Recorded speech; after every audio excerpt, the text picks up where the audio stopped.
Retreats in here at Mepkin Abbey, and I'm really pleased to welcome you to this episode of the Forum for Contemplative Ecology. And tonight we'll be listening to Tyler Mark Nelson, and I'm going to turn it over to Sam and let him introduce our speaker and take it from there. Thanks so much, Father Garrick, and welcome everybody to this next gathering of our Mepkin Abbey Forum for Contemplative Ecology, which was first inspired by Brother Kyle Berceau, whose memory and whose vision for this gathering on ecological spirituality we continue to celebrate and honor this evening. Tonight, I'm very fortunate to be in person with my friend and colleague, Tyler Mark Nelson. We just had a wonderful dinner together here in New Haven, Connecticut, on the ancestral lands of the Quinnipiac peoples. And I'm just very excited for this creative and very imaginative program that Tyler has brought us this evening.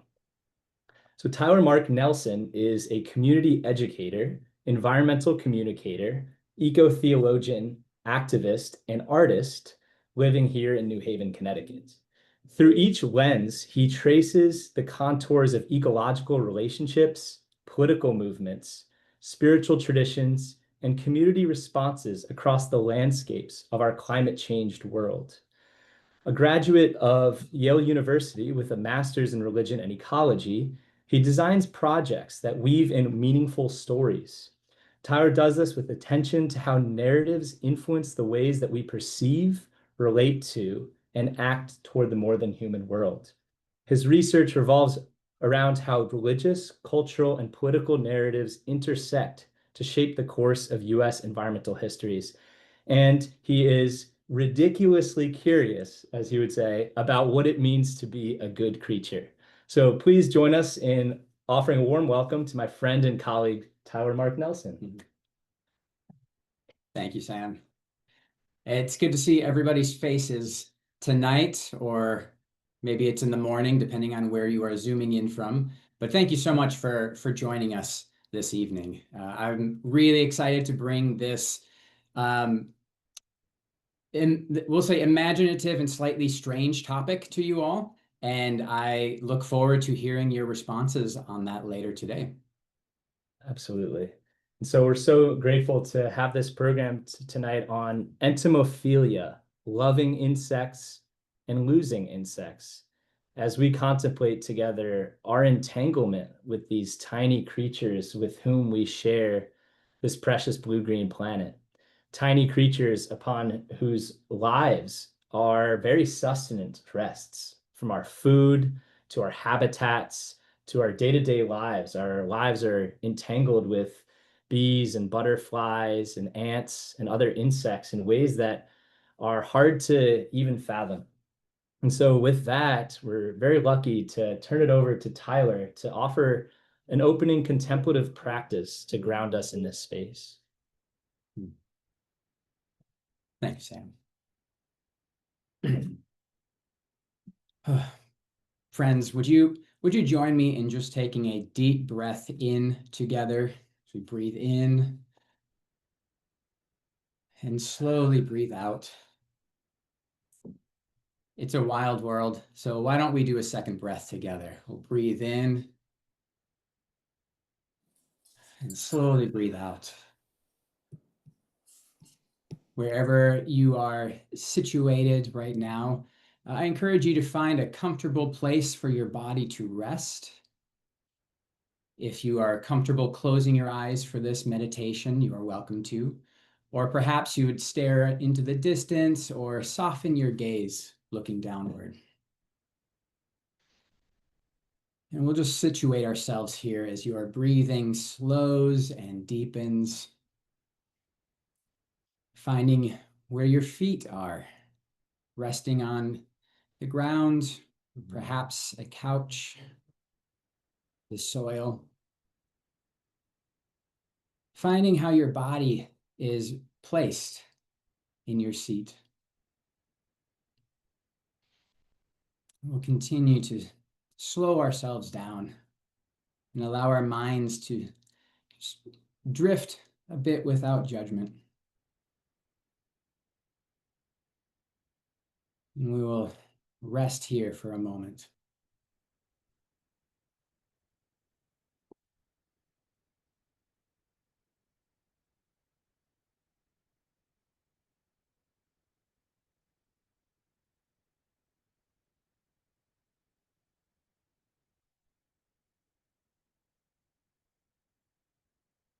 Whatever thoughts or feelings may be passing through, you can examine them and gently wish them well. Let them continue to pass by you as we are just returning to ourselves in your place.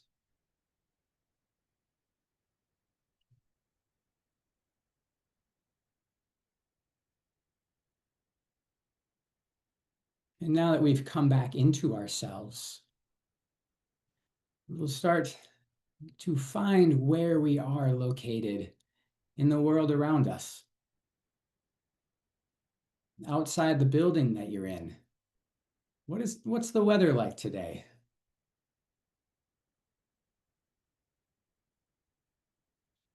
If you were out there, what type of sounds would you hear? Would there be birds singing? Perhaps there's a light breeze. But consider the way that you are related to the environment around you. That is your place.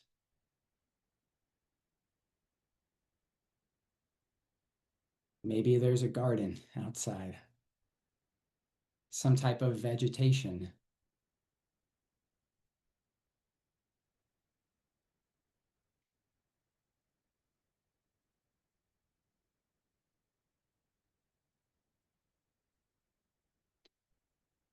And as we are locating ourselves in the creation around us, a creature inhabiting creation,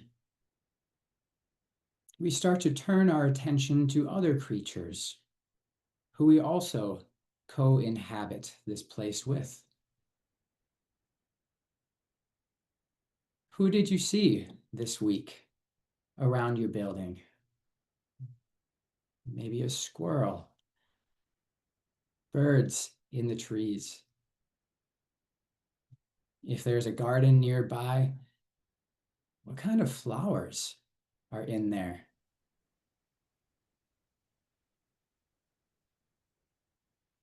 Bring into your mind the type of flora, the type of fauna, the type of fungi.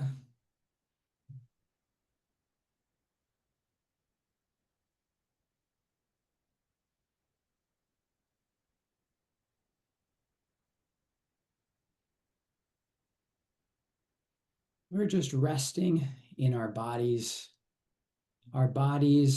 relating to place.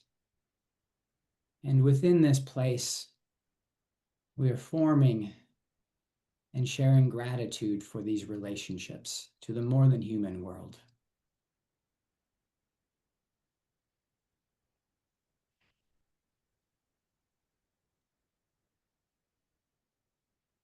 And now I invite you to bring to mind a particular creature.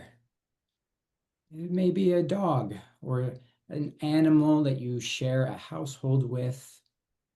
It may be an insect, since that is the theme of tonight. A memory might emerge in your mind of a plant or tree, even a rock or a river. That's also okay.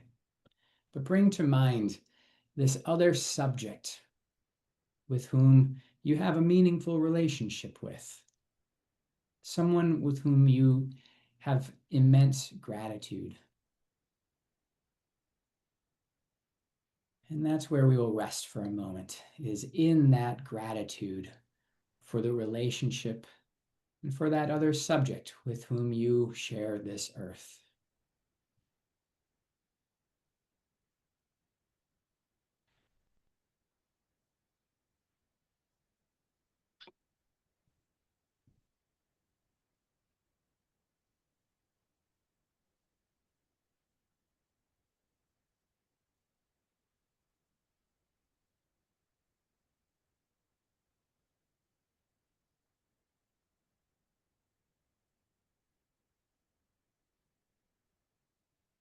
Now, as we exist in this moment of gratitude, recognizing our relationships,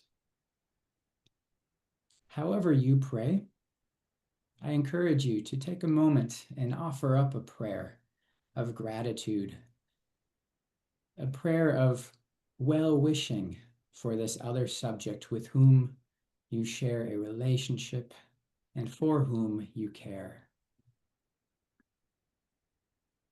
A simple prayer of gratitude.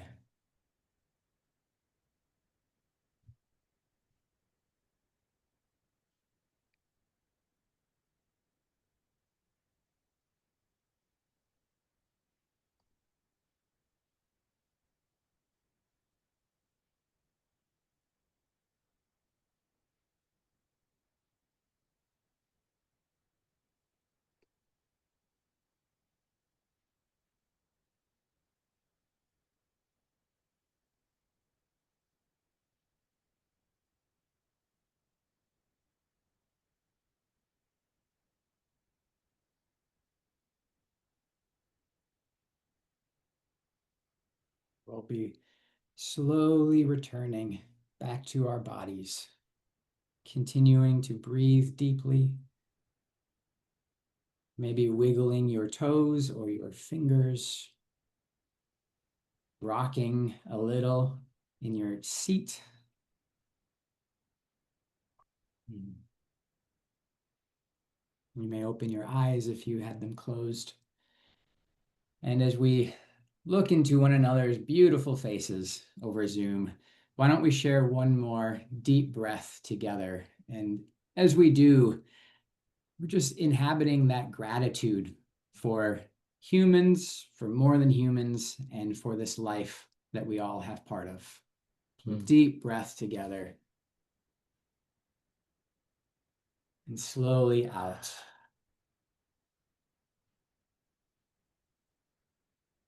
Thank you, friends, for joining me in that moment. Thank you, Tyler. It's a really beautiful grounding practice.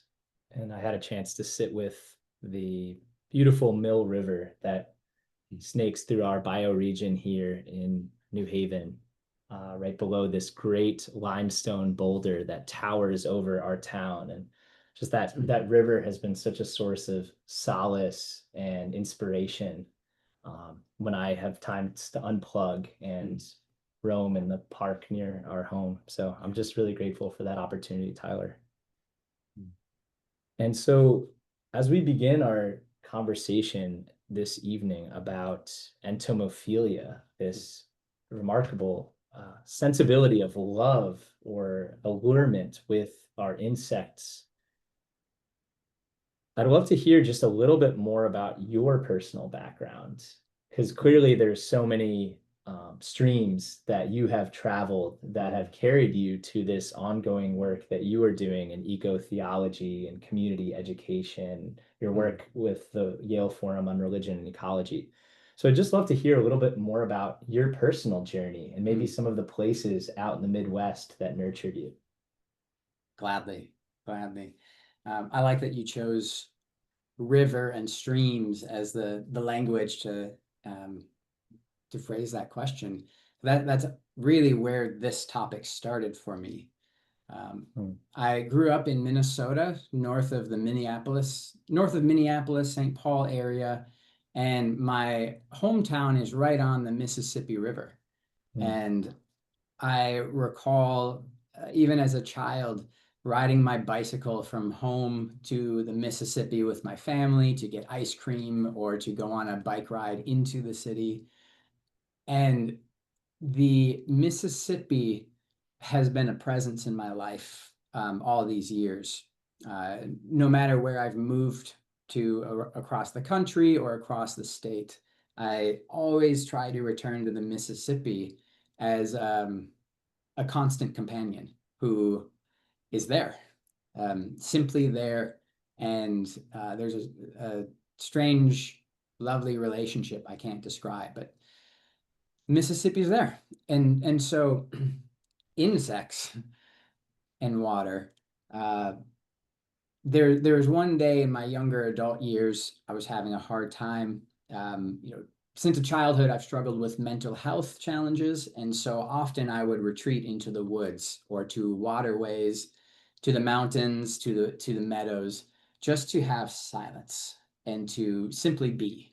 And one of these days, I was probably early 20s, and hot summer day like it is today, sun's beating down, and I took my normal hiking path down to the shores of the Mississippi, and there's this large, large boulder gently slanting into the water on the shore.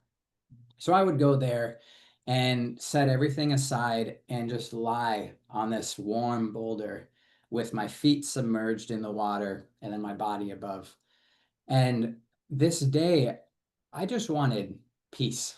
I just wanted quiet. I just wanted community. There were things that I just sensed a longing in myself. And so as I sunk into this sort of meditative state, a bee landed on my arm. And I looked down and I thought, huh, there's a bee. And there was no judgment there. And then I looked over and an ant began to crawl up my knee. And I thought, well, isn't that interesting? An ant. And as the longer that I lie in place there and found a stillness within myself, the more that these insects and even small critters like a few songbirds and chipmunks would come around me, almost like a Disney princess moment. And the insects started sunbathing and finding rest on me as I was finding rest sunbathing on this rock.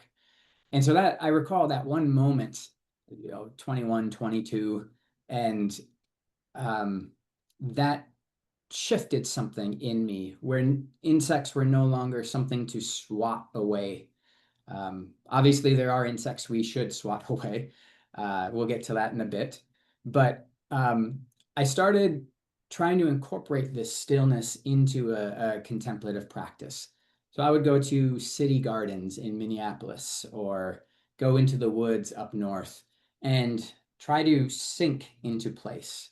And as I did that, insects would come out, other critters would come out, and they too would just sort of surround me. It wasn't until at least a decade later when I encountered the writings of Howard Thurman, early 20th century Black theologian, civil rights worker, who wrote about his own transformative moments where he too would go into wild places looking for community, trying to wrestle with questions far larger than I could. At the time, he's still dealing with Jim Crow and civil rights issues. But he so beautifully writes about more than human community and how we can find fellowship with other creatures. And what he does is, rather than seeing humans up here and the rest of creation here, he levels that out and says, we are beloved creatures who exist in a community of beloved creatures, some of them human and most of them not. And this community of creation is an outpouring of the love of a loving, just, peace dwelling God. And when I came across that writing, I thought, okay, maybe I'm not as strange for like sunbathing with insects. Maybe being in a garden space and allowing bees to come and lick salt off of my arm isn't as odd if we have this understanding that we are humans, yes, but also animals, but also creatures, and ultimately creatures of a loving creator God.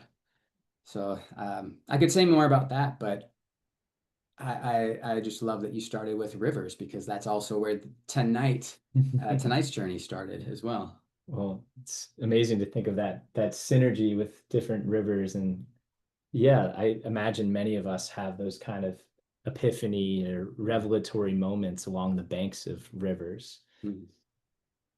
Now, I'm really just intrigued by this phrasing that you brought to us this evening of entomophilia, which was a new term for me. And I think, many folks who are brought up in Western culture, certainly I would say in the kind of post-industrial modernity of the last few hundred years, there's a sense in which insects are something to be reviled or a kind of threat to human existence. There's something to be kept at bay or away. Certainly, I can think about elements of that in my cultural conditioning growing up. And I'm really drawn to what you were saying about shifting from insects as a kind of foreboding imposition or a threat or disease-carrying pathogen, which they may be in some cases, but to a sense of creaturely companionship and kinship, to use that term. So, what does this term entomophilia mean to you, and how does it spark a sense of wonder and awe for you? Yeah. Entomophilia is just a fancy $5 compound word that I came up with that means just fraternal love of insects, entomophilia. And I think it's worth noting right away that the goal of this is not to romanticize human-insect relationships. Each one of us probably come up with a list of insects that we don't want in our home, and we certainly don't want upon or within us. We have mosquitoes bearing Zika virus and malaria. We have deer ticks that are increasing in population carrying Lyme disease. We have the human botfly larva, which don't Google what that does, but the point here is there are insects that we can develop, I think, a fraternal love for without needing to romanticize a sort of harmonious relationship with them. I wanted to say that right away. On the flip side of that, just as you were saying, Sam, in industrialized societies, especially those like the United States, the UK, and elsewhere, that created governmental agencies to control insects, even, or even you look at the market spaces and see how agrochemicals are some of the I think most influential forces for legislation, as well as, believe it or not, our own cultural perceptions of insects. There had been campaigns since the late 1800s by we could say like agrochemical interests or intensive agricultural interests to try to shift the way that people think about insects so that they would not feel bad for killing off entire species, but instead would frame them in sort of militarized language. So, ants are invading your home. There are enemy insects that we need to destroy or exterminate. So where this idea of entomophilia really came from is starting to ask questions about, like, why do we think about insects the way that we do, and how in this time of living through the 6th great extinction, as we're seeing this sort of insect apocalypse occurring around the world, and then being people who care, people who have a spiritual practice or a faith of some type. I myself am Protestant Christian, and I wonder, what does my faith say about these really complex, challenging realities that we are currently existing through? why is it that insects, which make up one of the largest life form biomasses on the planet, when there's quadrillions of insects around the world who are necessary players within global food systems, why isn't there more conversation about them or their well-being, or why are they so strange and other? Why are they so problematic in our cultural conversations? Yeah. Yeah, it's I'm glad you're acknowledging the ambivalent and complexity of our relationship with insects, right? Not giving into naive romanticism, but also recovering this deep sense of creaturely kinship, which your personal story, I think, spoke to so beautifully too.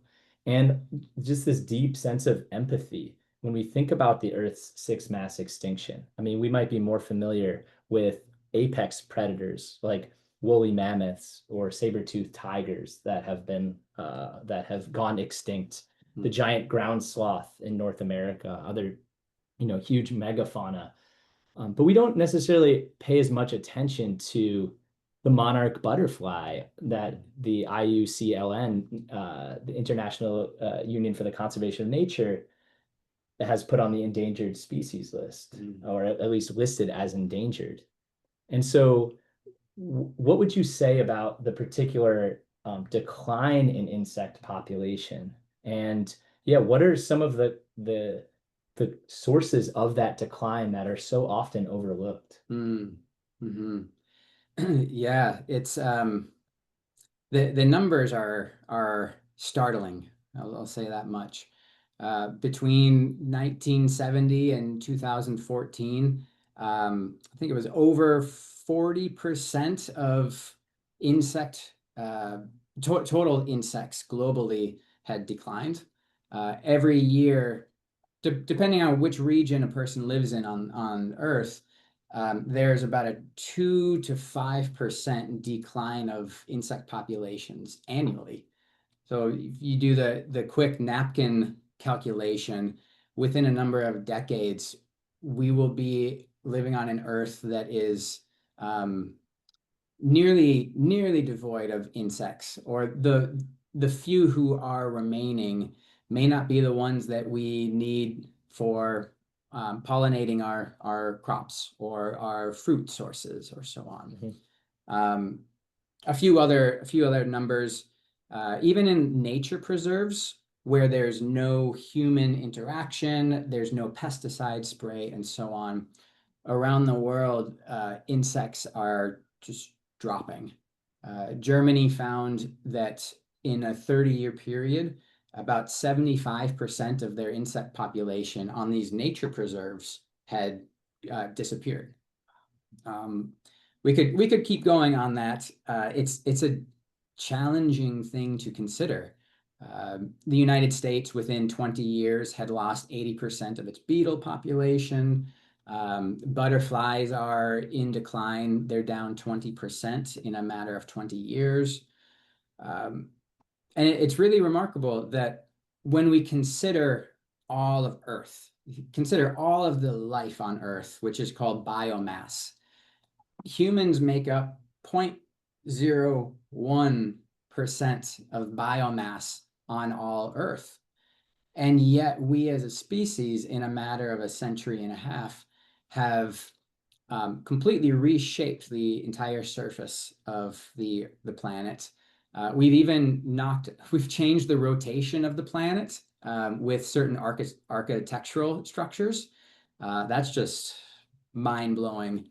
And so a single species that makes up 0.01% of global biomass is impacting the entire remainder of global biomass. And we don't even know the extent of it. And so what I saw, I didn't catch the name, but someone in the comments had mentioned Rachel Carson, and I'm so glad they did. For those who are unaware, Rachel Carson is a leading scientist and she wrote this world-changing book called Silent Spring, which was published in 1962. And it was about DDT and insecticides, pesticides, agrochemical synthetics, and so on. And she really, her book really helped get some cultural momentum for the environmental movement, which, as we know, kicked off around the year 1970 with the first Earth Day. As I was reflecting on Rachel's work in Silent Spring, I was amazed how much she focused on attention. It's not that we don't have the scientific data. It's not that we don't have even the will to act. It's that we don't have the attention to focus on the reality before us and the creatures who are being impacted by this reality. I've got a quote from her that was it's as pertinent now as it was back in 1962. And she said, "Have we fallen into a mesmerized state that makes us accept as inevitable that which is inferior or detrimental, as though having lost the will or the vision to demand that which is good? And yet such a world is pressed upon us." She begins her book and she ends her book on this topic of awareness and attention. Are we paying attention to what's happening to the lives around us? Are we paying attention to how other creatures or all of God's creation is being impacted, whether for better or for worse, by humans? And are we watching what governmental or colonial or social factors are at work here influencing it? So she says, pay attention.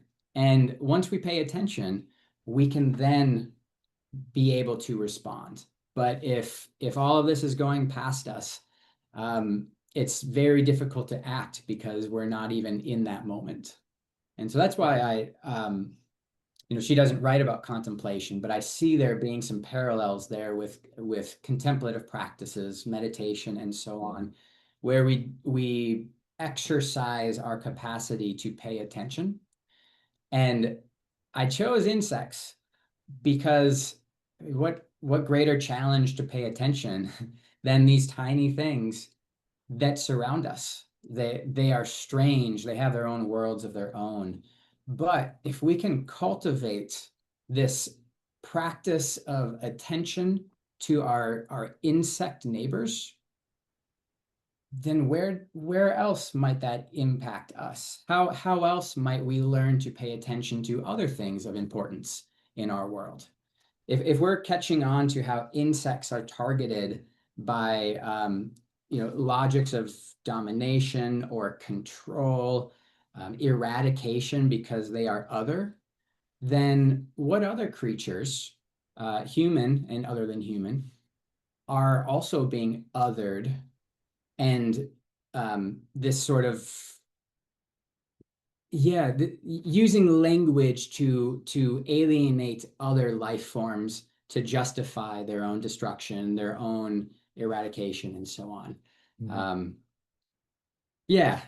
think I'll hold off there. But Rachel Carson, if you haven't read her, Silent Spring, it's worth it. Totally. I mean, what a luminous trailblazer in the environmental movement. So I'm so glad we're paying homage to Rachel Carson. And I'm glad you're also making this parallel to these logics of control and dehumanization and othering that I think we see at work, that extend beyond the human relationship to insects, to creating delineations, categories of folks who are subhuman or that need to be somehow eradicated or removed, and how destructive that logic can be. And so I think that mindset, that cultural paradigm is really quite nefarious and extends well beyond human-insect relationships, but I think it's so important to bring to the fore. And then you also bring us to this awareness of awareness and attention. And interestingly enough, just earlier today, I wrote down 2 quotes that I stumbled upon about attention. The first was from Simone Weil, the French writer and philosopher, who wrote, "Absolute unmixed attention is the purest form of prayer." And the second quote I wrote down was from the great poet Mary Oliver, who said that attention is the beginning of devotion. And so I'm so glad that you began tonight with this contemplative practice to really help us to bring our attention to these tiny creatures among us. And rather than that being simply an imaginative exercise that stops there, I think it also prompts us to want to do something about it. You know, I think of a few years ago when I learned about monarch butterfly declines, I started noticing milkweed, and I noticed milkweed pods during the fall, and I actually began collecting these milkweed, and I would sort of just like scatter them as I walked about. And, you know, just a week ago, I was sort of looking at this milkweed plant to see if there were any monarch butterfly eggs or larvae that I could see on the leaves. And so I think we really need to take that sense of attention very seriously. And so, Tyler, like, how do you bridge that sense of deep attention and contemplation with transformative action, right? How do we bring that to work to protect and even regenerate these creatures and their habitats?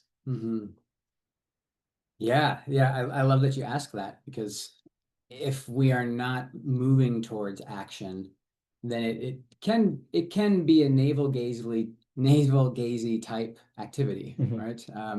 If we're seeking to love our neighbors, love is put into action. If we're seeking to develop hope I think of as a verb. It's generated through action and movement. A couple ideas come to mind.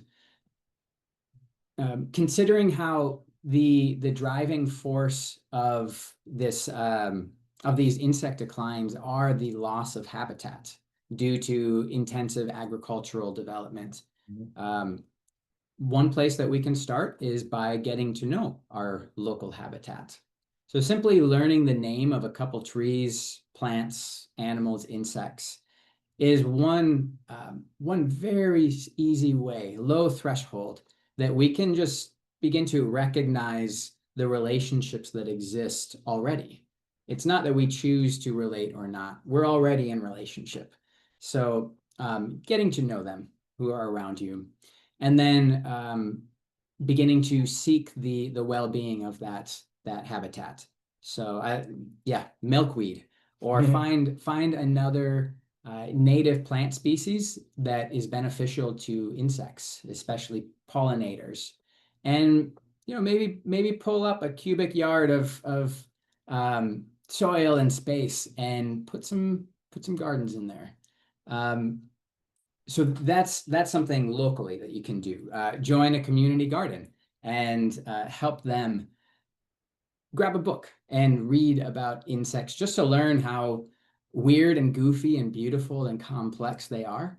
I like to show people macroscopic images of insects where you actually see like their faces.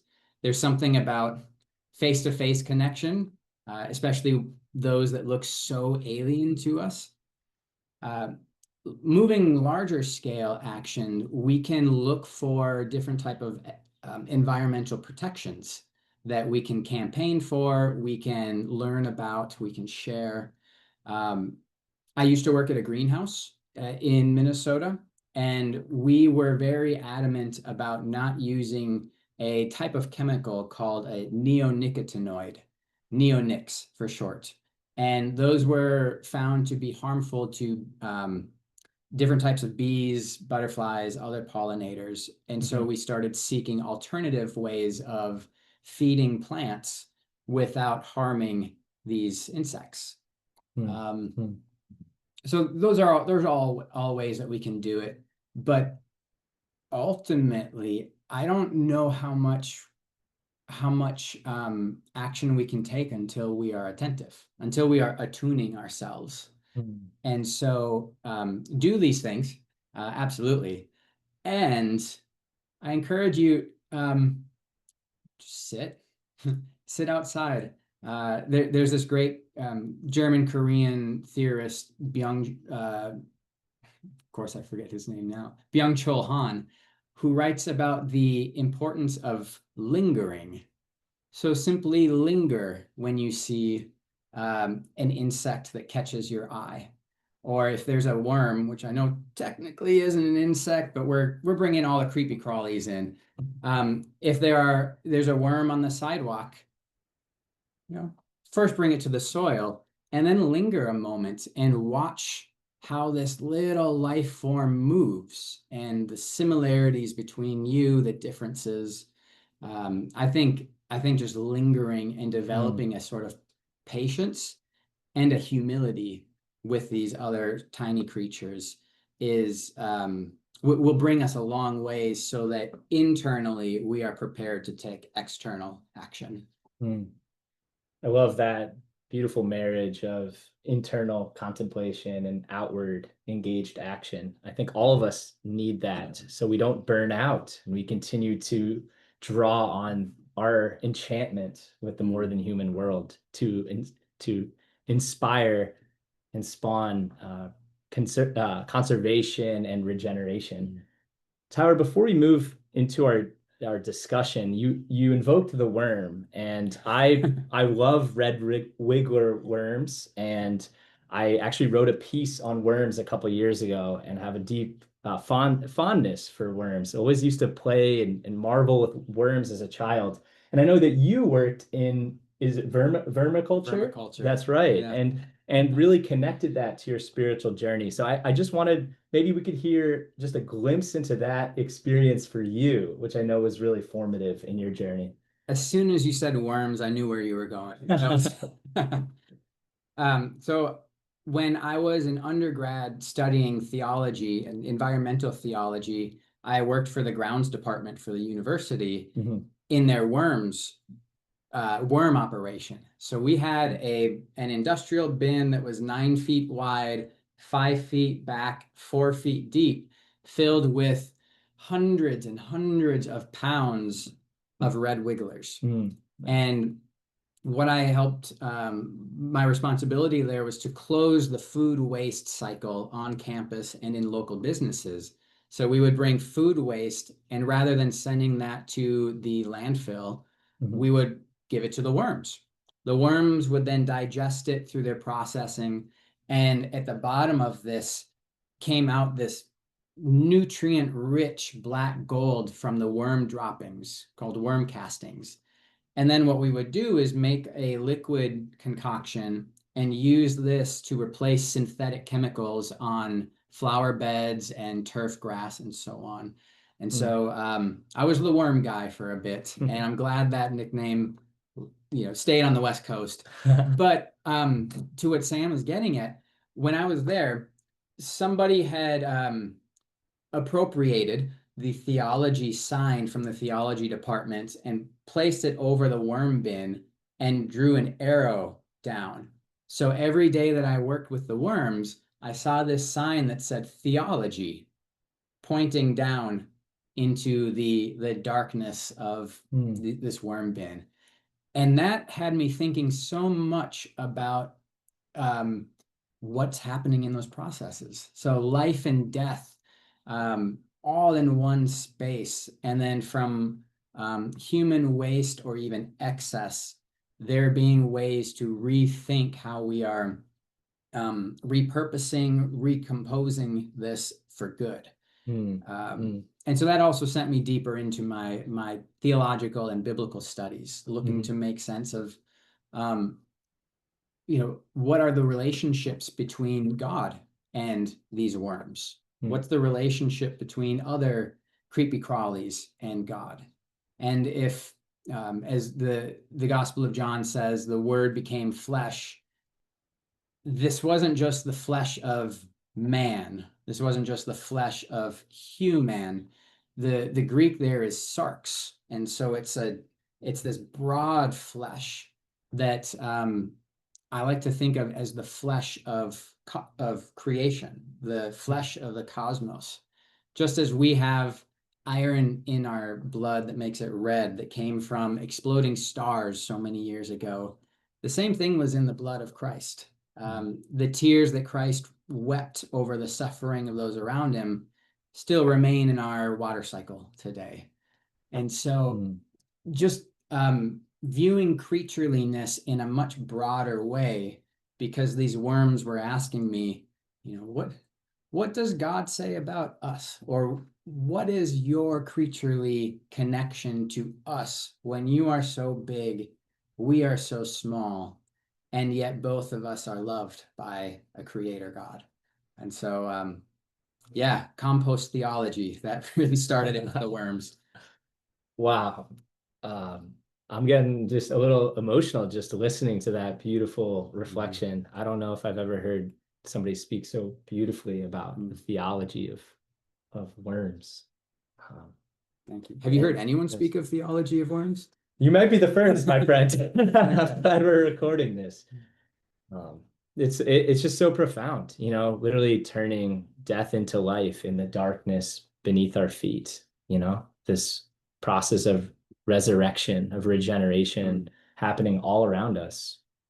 And how do we draw on that deep alchemical process, as we think about taking up our own work and in our own particular ecological niches, doing what we can to turn decay and destruction into regenerative new life.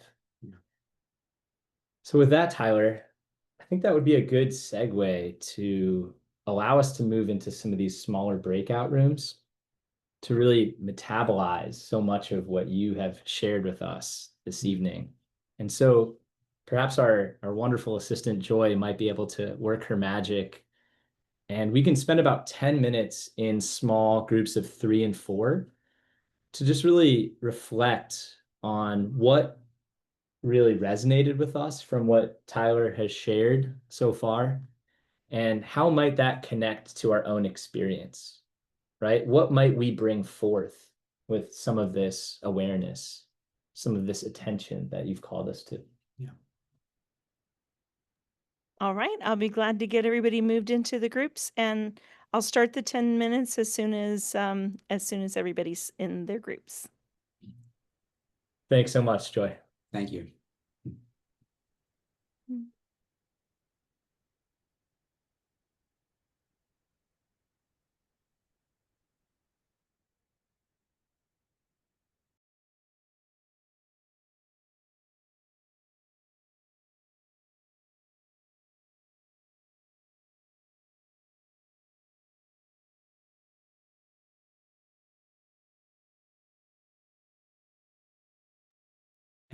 And north, I think that's my family. Oh.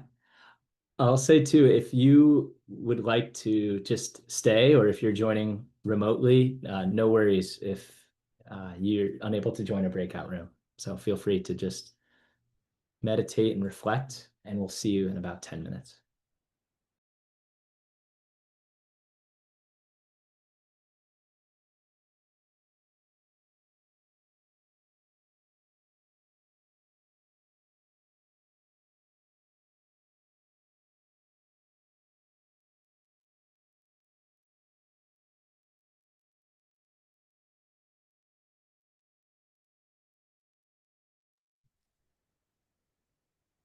Welcome back, everybody.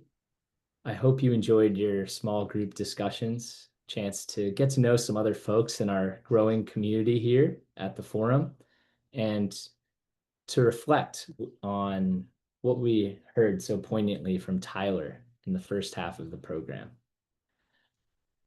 So again, welcome to everybody who's just trickling back in to our larger river, all the tributaries reconverging here.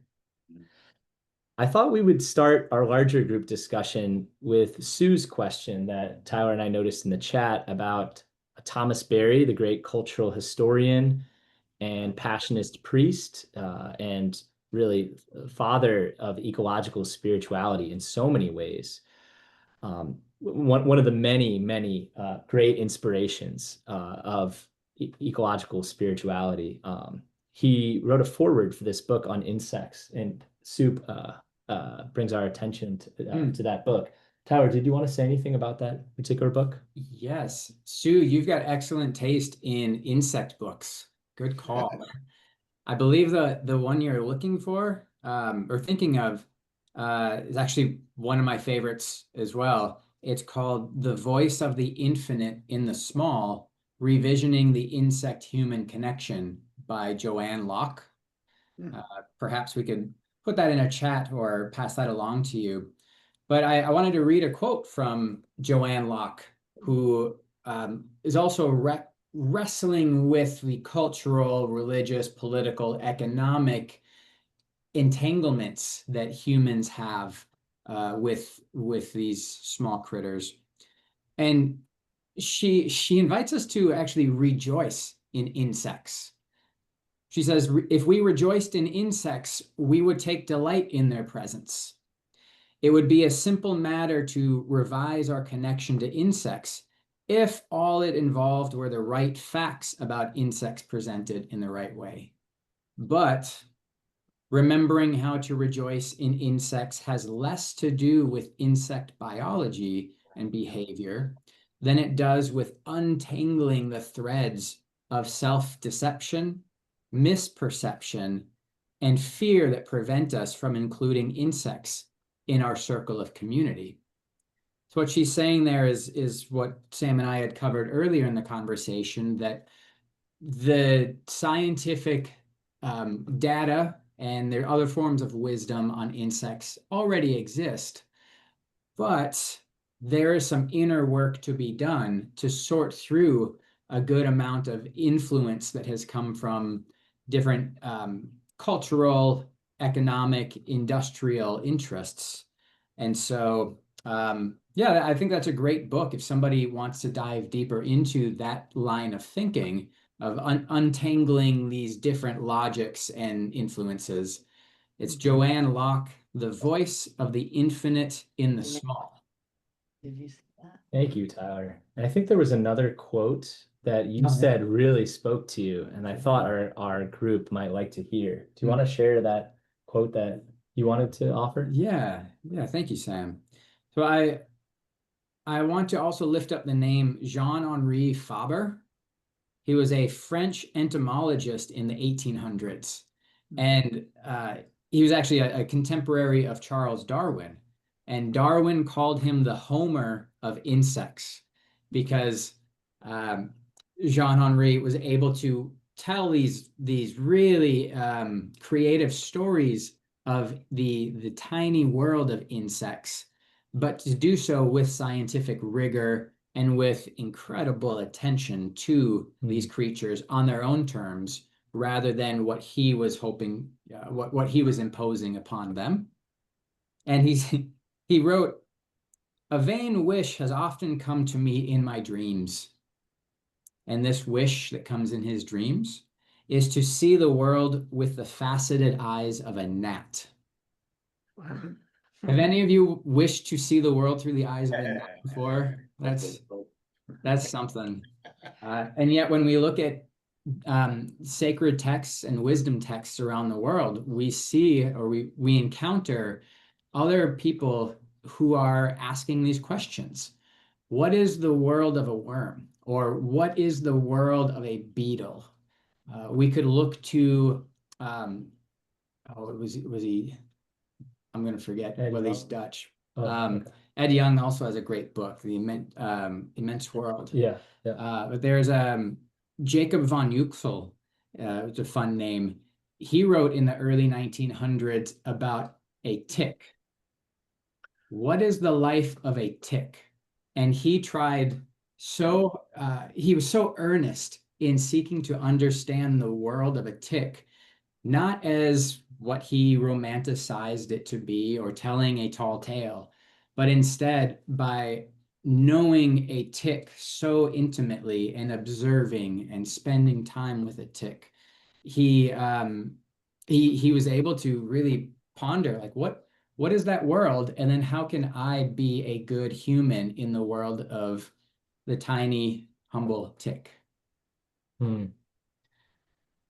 Thank you for bringing our awareness to these really formative texts, Tyler. And I'm just reminded as you're speaking about the life of a tick, how, you know, in a region like ours where Lyme disease is on the rise, it's so easy to have this negative association with a tick. But if we really exercise this radical empathy, in some ways, these creatures are trying to survive. A mosquito is trying to flourish, right? In the same way, you and I shared dinner before this call, right? And we, you know, the life forms of plants nourished our bodies. And so, you know, it's one of these paradoxes that we spoke to before tonight's call about being alive and the ambivalence of taking other life, right? Especially if we ascribe a sense of subjectivity or animacy to the more than human world, we also need to reckon with, you know, the rice and the vegetables and the soy that we consume tonight. You know, we're living forms that are now part of us. Do you want to say anything about that sort of ambivalence as well? Food and eating is such a great way to approach that topic. When we think about the interdependency of all life, and within that interdependent web of life is the reality of death. I come at this from a Christian theological perspective of life through death. Death is not the end of life, but death is part of our creaturely existence. And yet there's something more to that. Within that interdependent web, each of our gut biomes has billions and billions of small microscopic life forms keeping us alive. And what we eat, they process to help us live. And also, if we eat poorly, we kill the ones that are keeping us alive. I think it's just this recognition of, well, I value that you said subjectivity and animacy. And I'm reminded of the Potawatomi scientist and author Robin Wall Kimmerer, who speaks of having a grammar of animacy, having a language where we are acknowledging the life of another. So that's not just a tree. The tree is not an it, but it's a you. It's a subject.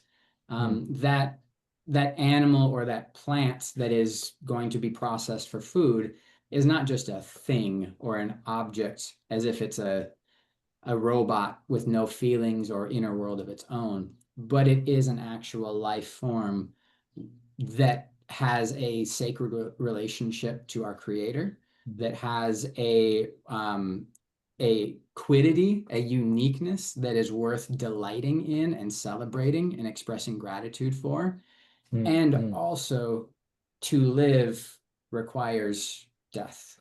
And so by having this language of personhood or animacy, we begin to take these steps towards, I think, more seriously, but also more like gratefully approaching that subject of life requiring death, but death not being the end of life. Well said, Tyler. And how do we, in some ways, honor the life forms that we have consumed to become part of us by helping to be, in the words of Norman Wiersbe, earth keepers, right? Those who are good stewards, good keepers of the bioregions we inhabit, as a way of giving back for this gift of life, this gift of existence, the gift that Christopher Carter last month spoke so beautifully to. That is food. That is our nourishment. I love For those who've never visited Mebkin Abbey too, there's a beautiful native plant labyrinth that is just teeming with insects. And it is such a profound contemplative practice to wander through that labyrinth. And actually, I believe there was a retreatant who wrote a very poignant reflection about his experience walking through that labyrinth as a sacred practice, as this experience, Thomas Berry speaks of a communion of subjects, right? Multiple beings with unique interiority coming together and in some ways being enhanced, being uplifted, being blessed, you could even say, through that kind of encounter. Yeah. So good. I'd love to also hear from more of our participants, either in the chat, or you can feel free to unmute yourself and maybe offer a brief comment or question. I see Maddie with her hand raised. Would love to hear from Maddie, who's been a stellar attendee across the past year. Oh, yes, I am definitely a fan. I must say, Tyler, I think we're kindred spirits on many counts. But first of all, the Mississippi River, I adore. My doctorate's from the University of Memphis, and I lived on that beautiful, beautiful river. And I've always felt rivers very close to my heart. But I wanted to speak up about the tick. I I was rereading Thoreau's piece today on walking, and he says, I wish to speak a word for nature. I wish to speak a word for the tick. When you first remember in the meditation, when you asked us to think about a being that lived near, and for me here, it's the bear. I have them all the time on my porch, or my beloved dog, but it was the tick that wanted me to really be with, because as a nature and forest therapy guide, I had to draw all of the awarenesses. So I had to draw Sister Ivy. Everybody's so afraid of poison ivy, and I had to learn to call her Sister Ivy, which made all the difference in terms of attitude, and introduce that to others. But the tick, I had to draw, and I had to really look at the exquisite body of this being. So I'm now my 7th year here. I've never had a problem with them. I would have one on my body. I had one yesterday, but I look at it, I pull it off. If I'm outside, I just find a place where I can let it go. If I'm inside, I stand and I think, am I going to flush you, or am I going to take you outside? I mean, I really have this, and you know how many people I can talk to about this? Not many, but I do feel this profound beloved being here, you know? And one more thing real quick. I just want to ask a question that I cannot explain scientifically, but I do know that our attitude, our outlook shifts everything. I don't understand the science of it, how it works, but I've not had any problem with ticks. I've not had any problem with snakes. I think there's some connection between fear that's emitted from the human being and the outer experience. And I know people who ride horses say that, but I think there's a real truth here, that as we relax, and this is what we teach in nature and forest therapy, the more we're relaxed, the more we allow. In fact, we say everything is welcome here. And then your nervous system relaxes, and the snake's not afraid of you. Whatever's around is not feeling fear. And there's, I don't know, but there's some connection with our attitude and acceptance with these insects. So I've gone on way too long, but thank you so much for being with us. And this has been very rich. Another rich evening, Sam. Thank you. Thank you, Maddie, for that. Mississippi buddies unite, right? Yeah, that's right. A number of things that you said caught my attention that I wanted to briefly speak on.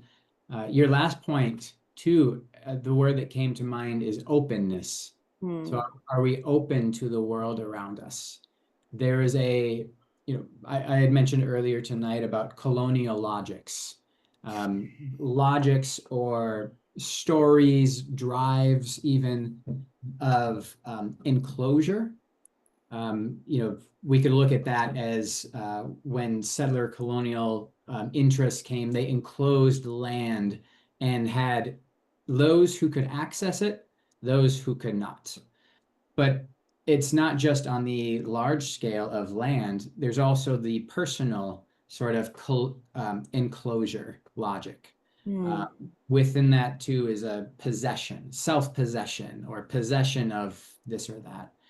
And so part of this disentangling, this untangling that Joanna Locke is getting at is wrestling with these logics that influence our relationships.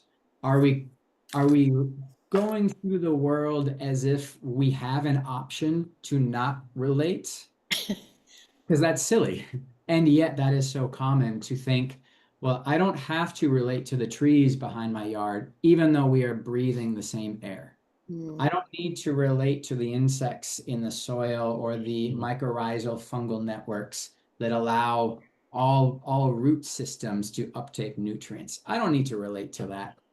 Well, that's silly because we still do through our food systems, through the ability for ecosystems to thrive, which again, we are inherently interconnected in that way. And so being open, I would agree with you. And I think there's a perception of our relationships around us that changes when we are open to what they might bring, and we ourselves are humble enough to show up in that space. Thank you for so what much. you shared. And thank you for the book recommendation. And I'd love to get into a serious study of ticks. So thank you. Of course. Thank you, Maddie. Absolutely. I saw Craig's hand up, and I know you put a question in the chat too. Craig, do you want to? Yes, thank you. But I think Diane was first. Okay. Diana and Gerard, please. Are you? No, it's Gerard that's got the question. Hey, Tyler, Jerry here, and Diana. So listen, your meditation was really wonderful. And as I was closing my eyes and you said to focus on an insect, and the house is sort of it's either the house or the home of the human is a great either battleground or just a place to camp out for creatures, like whether it be insects or chipmunks or mice. And so, ours has been, we don't use air conditioning too much, so the windows are open. And, with the rains, the insects have just been just coming in almost like they're in a motel, and they don't leave unless we help them get out. So a lot of times there's a lot of help trying to get the insects out, and sometimes you just let them go. But what I focused on first was sort of an insect that's one of the stars of the insect world, and it's definitely a Philia kind of an insect, and I saw on a milkweed in a little meadow last week several great fritillaries, the butterflies. It was really wonderful.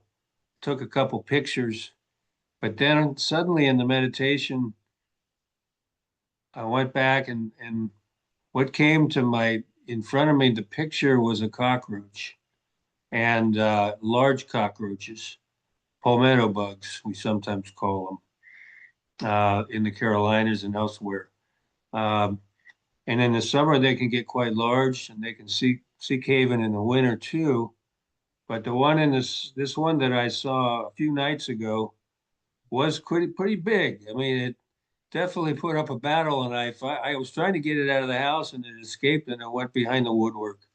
But it was a telling meditation, Definitely nobody was hurt, but sometimes they get hurt, and we get hurt. But anyway, that's just a little piece of life that I wanted to bring up. Thank you, Jerry. Yeah, that's wonderful. A cockroach. This is a story for another time. I used to breed cockroaches and crickets. But like I said, story for another time. But your point on the home and boundaries, right? Boundaries of relationships. Mm. It's one thing to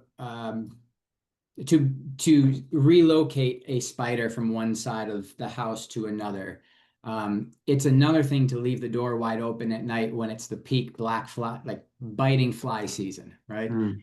And so there's that's why I started earlier by saying we're not romanticizing, but we're just reevaluating. And the home is a great image to think about how we want to have permeable relationships and yet still have a boundary.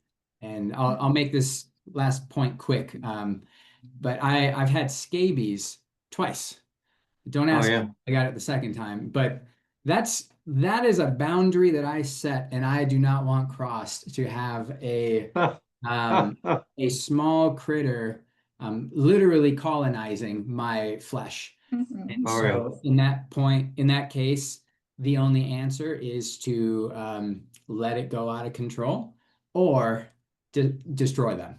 And Of so this is course. again where there's the relationship of life and death, but that's a relationship that's too permeable, and yet the home has a different sort of area of permeability and Mhm. openness. Mhm. So And fleas too. You can't neglect them. They come in and they lodge on us sometimes, as they That's lodge right. on their pets. Yeah. That's right. Fleas, lice, locusts. So it's Locusts. much like other large there's mammals and there's fish and there's other creatures with whom we can honor in relationship and yet keep a distance. I love grizzlies, but I'm not letting one in my home. Similar with certain types of insects. Yeah, and I value that sense of I think Thomas Berry would often talk about intimacy and distance, right? This kind of paradox of our living world is we're both deeply intertwined, and yet there is a distinctive selfhood to you and me, to the bee buzzing outside our window, to the butterfly, to every species. And so honoring both that interconnectedness and also the uniqueness, I think, is something we're called to. Thank you, Jerry and Diana. I'd love to hear maybe briefly from Craig as well. Yeah. Had a question. Yeah, thank you. For me, not only Rachel Carson, but also E.O. Wilson was very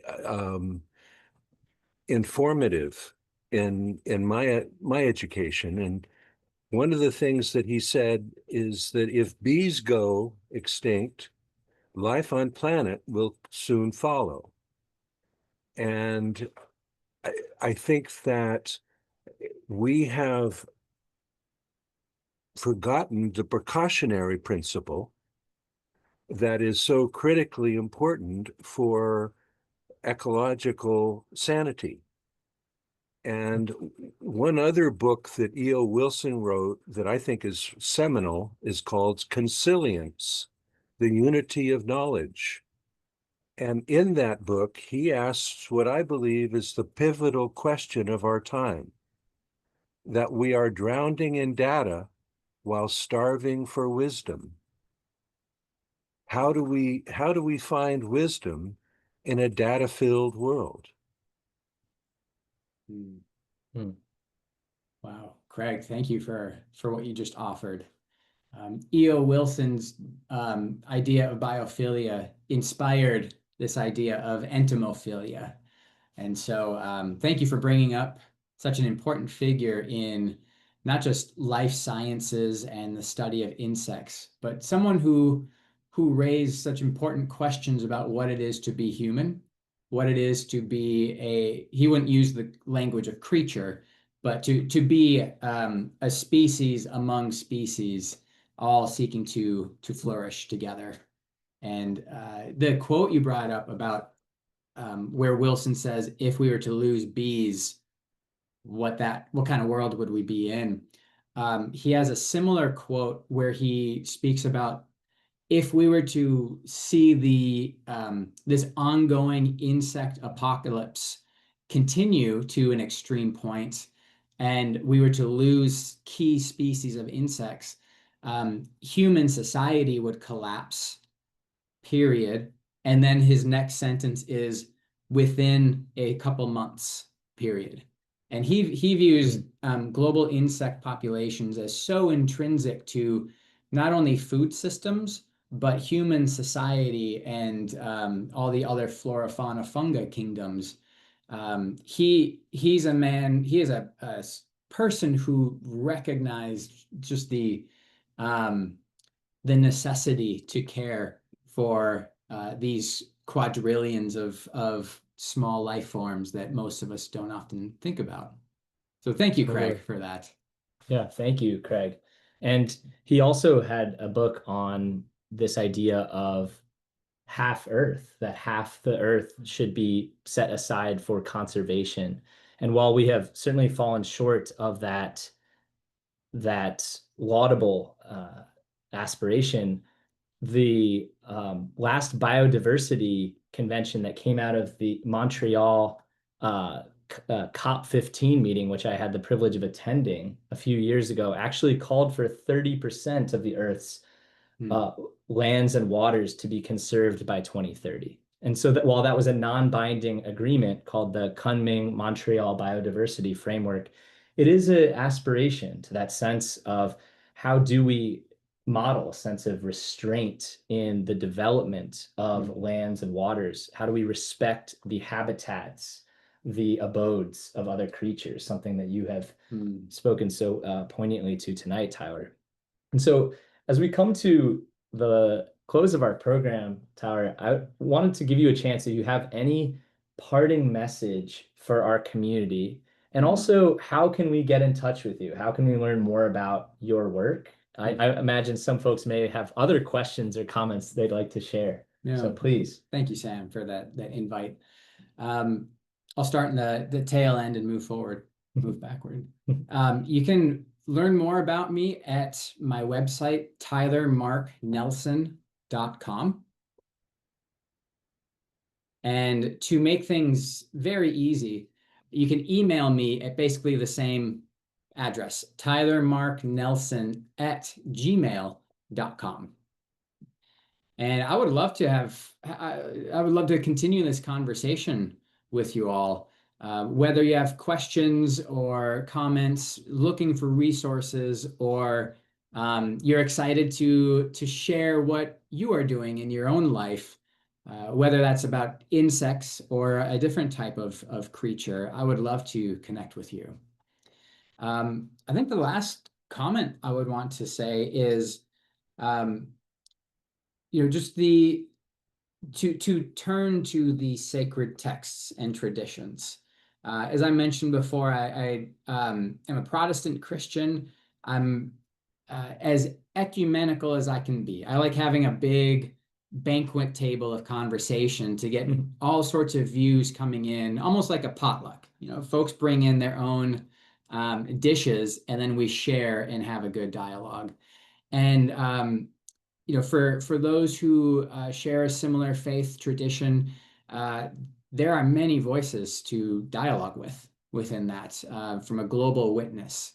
We could turn to Irenaeus, who is one of the early church fathers and spoke often about the earthiness, the creatureliness, not only of humans and other than humans, but also of Christ and the relationships there within. We could look at Maximus the Confessor, who wrote about if Christ is the logos of God, then within each of us is a logos, a logoi. So the big word of God spoken. And then each creature has a tiny word of God being spoken and almost sung. And so that invites us into a chorus together. Hildegard of Bingen, so many of the mystics, the Beguines, and so on, This is where our ongoing conversation comes in, because I would love to chat with anyone who's interested in digging into the rich soils of our shared traditions. And if you come from a different tradition, I would love to have dialogue and learn wisdom from one another as well. So thank you all for Absolutely. having me. This was wonderful. Yeah, thank you so much, Tyler, for joining us and for gracing us with your presence this evening. I know we're certainly going to continue the conversation over dessert, and I know we will continue to be connected with you all as we go about our night or about our day. So thanks so much for coming here and joining us on this shared journey of contemplative ecology, and blessings to all of you as you go about your night and your day. Peace. Thank you all Take so care. much.